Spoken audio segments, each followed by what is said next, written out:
The late Trump on defense after race comments and Vance's rough launch.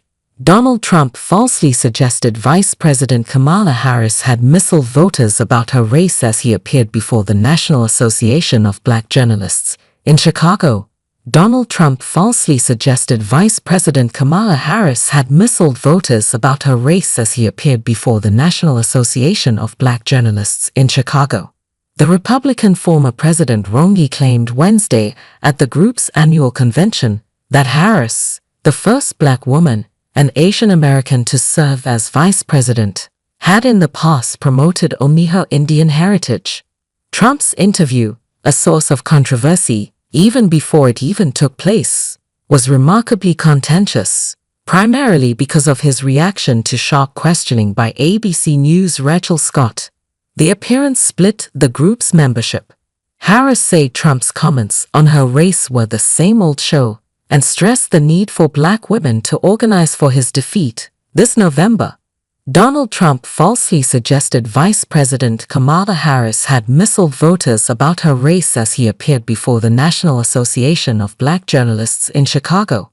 The Republican former president wrongly claimed Wednesday at the group's annual convention that Harris, the first black woman and Asian American to serve as vice president, had in the past promoted only her Indian heritage. Trump's interview, a source of controversy even before it even took place, was remarkably contentious, primarily because of his reaction to sharp questioning by ABC News' Rachel Scott. The appearance split the group's membership. Harris said Trump's comments on her race were the same old show and stressed the need for black women to organize for his defeat this November. Trump did not repeat his claims at a rally later Wednesday in Pennsylvania. He also repeatedly mispronounced Harris' first name. Before he took the stage, Trump's team displayed on a big screen what appeared to be years-old news headlines, describing her as the first Indian American senator. Harris and her Democratic allies are increasingly branding Trump and his running mate, U.S. Senator J.D. Vance, as weird. As Vance's rocky rollout continues, Trump is also in the position this week of having to defend someone else's controversial comments. About 8 in 10 Democrats say they would be somewhat or very satisfied if Harris became the Democratic nominee for president, according to a survey by the Associated Press NORC Center for Public Affairs Research. Congressional primary races in Washington state are attracting outsized attention, including one that pits one of the few remaining U.S. House Republicans who voted to impeach Donald Trump against two conservative candidates whose platforms are in lockstep with the GOP presidential nominee.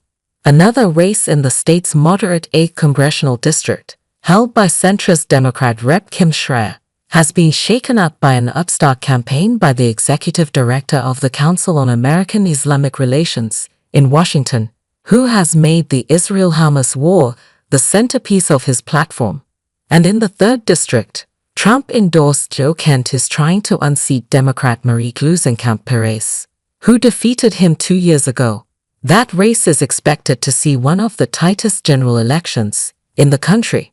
A Republican primary recount is being held Thursday in Virginia to settle whether John McGuire, a state senator backed by former President Donald Trump, narrowly defeated U.S. Rep. Bob Good, a conservative who leads the hard-right House Freedom Caucus. The recount of the election for the seat representing Virginia's 5th congressional district comes after officials certified that McGuire won by 374 votes out of nearly 63,000 ballots cast, all 0.6 of a percentage point. Good was able to seek a recount because McGuire's victory margin was less than 1%. But his campaign must pay for it because the margin is greater than half a percentage point. As Vice President Kamala Harris prepares to announce her running mate, a new poll from the Associated Press NORC Center for Public Affairs Research finds that several of the top potential contenders for the role are largely unknown to voters. The survey, which was conducted after President Joe Biden announced he was withdrawing from the race and Harris became the likely Democratic presidential nominee, highlights the strengths and weaknesses that different politicians could bring to the ticket. Arizona Senator Mark Kelly stands out as a prospect who has more name recognition and higher favorability, particularly among Democrats. And others, like Pennsylvania Gov. Josh Shapiro, while less known nationally, could draw on a deeper well of support in their home states and regions. Tennessee's primary election Thursday will decide whether State Rep. Gloria Johnson, who rose to national fame after surviving a Republican-led expulsion effort for her participation in a gun control protest, will become the Democratic nominee in a full matchup for the seat held by Republican U.S. Senator Marsha Blackburn, who must first clear her own primary contest. Last year, days after a school shooting that killed 3 children and 3 adults, Johnson, who is white, followed 2 black Democratic representatives, Justin Pearson and Justin Jones, to the front of the State House floor with a bullhorn. The trio joined the chants and cries for gun control legislation by protesters in the public galleries and outside the chamber. They were dubbed Tennessee 3. Pearson and Jones were expelled and later returned to office. Johnson was spared expulsion by 1 vote and noted it was likely because she was white. Republicans denied race was a factor. Whoever advances out of the Democratic primary will run in a state that for nearly 2 decades has elected only GOP candidates on a statewide level.